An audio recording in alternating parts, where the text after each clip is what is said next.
இன்னைக்கு நம்ம வீட்டு தலைவர் தான் சமையல். என்ன சமைக்கிறீங்க? பெப்பர் காடை.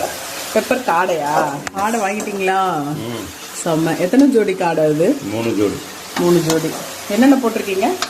நல்லெண்ணெய், ஆனியன், பச்சை மிளகாய், கருவேப்பிலை, வதங்கி சால்ட். நெக்ஸ்ட்டுங்க இஞ்சி பூண்டு பேஸ்ட். எவ்வளோ போடுறீங்க? 2 ஸ்பூன். 2 ஸ்பூன். ஓகேவா?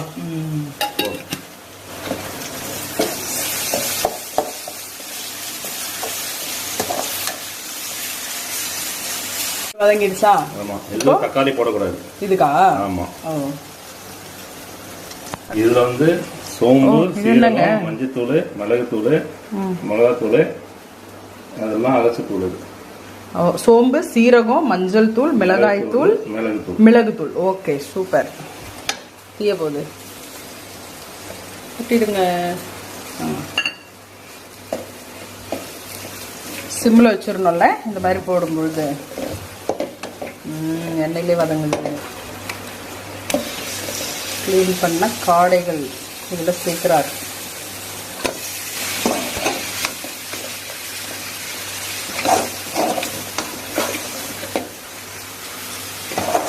அடுப்பை நல்லா சிம்மிலே வச்சுக்கோங்க. நல்லா கலந்து விட்டுட்டீங்களா?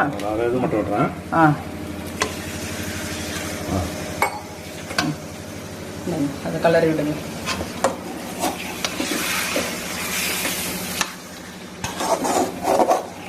வெள்ளை சூப்பரா இருக்கு. இப்பவே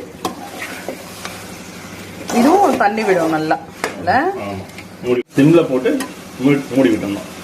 நீங்க ரெடி ஆயிடுச்சா? ரெடி ஆயிடுச்சு. சூப்பரு. ஐயோ, இந்த மாதிரி தான் ட்ரையா இருக்கணுமா?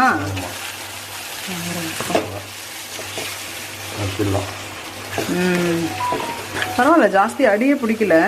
அப்படியே சிம்லே வச்சு வேக விடணும். ஓகே.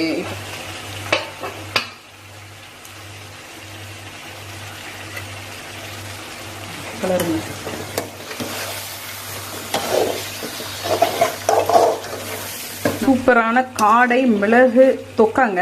தொக்கு தானே? வறுவலா? வறுவல் மாதிரி இல்லையே, தொக்காட்டம் தான். இது என்ன வச்சுக்கலாம், சாப்பிட தானே போறோம். ஓகே, சூப்பரான மிளகு காடை தொக்கு செமையா ரெடி ஆயிடுச்சுங்க. இதுக்கு வந்து சூப்பரா சாம்பார் வச்சிருக்கோம். சைட்ல வேற இங்க பாருங்க ஃப்ரை நடக்குது. பார்த்தீங்களா, பயங்கரமா ஃப்ரை சூப்பரா பண்ணிட்டு இருக்காங்க. இன்றைக்கு நலபாகம் தான், இன்றைக்குமே நலபாகம் தான்.